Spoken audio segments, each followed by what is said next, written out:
సానుకూల మనసుతో నీట్ ప్రయాణం. The NEET journey with a positive mind.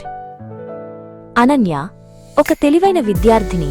తన నీట్ పరీక్షల కోసం చాలా కష్టపడి చదువుతోంది. కాని ఆమె మనసులో భయం, సందేహాలు నిండి ఉన్నాయి. ప్రతిరోజూ ఆమె పుస్తకాల కుప్పల మధ్య కూర్చుని నేను దీన్ని చేయగలనా అని తనను తాను ప్రశ్నించుకునేది. చిన్న చిన్న తప్పులు కూడా ఆమెను నిరుత్సాహపరిచేవి. ఒకరోజు ఆమె తన పక్కింటి రామ అత్తయ్యను కలిసింది. రామ అత్తయ్య ఎప్పుడూ నవ్వుతూ సానుకూలంగా ఉండేది. అనన్య తన భయాలను, సందేహాలను రామ అత్తయ్యతో పంచుకుంది. అత్తయ్య, నేను ఎంత చదివినా ఇంకా ఏదో తెలియని భయం వెంటాడుతోంది అంది. రామ అత్తయ్య చిరునవ్వు నవ్వి, ఒక చిన్న మొక్క కథ చెబుతాను విను అంది. ఒక చిన్న మొక్క ఉంది. అది ప్రతిరోజూ సూర్యరశ్మి కోసం, నీటి కోసం పోరాడేది.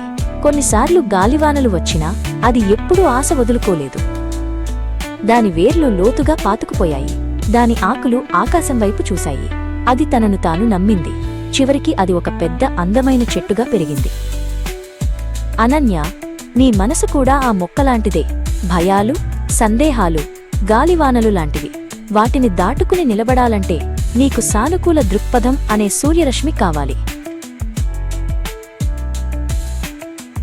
అనన్య రామ అత్తయ్య మాటలు విని తన ఆలోచన విధానాన్ని మార్చుకుంది.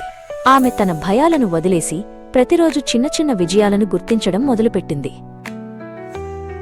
నీట్ పరీక్ష దగ్గర పడుతున్నా అనన్య ధైర్యంగా, సానుకూలంగా ఉంది.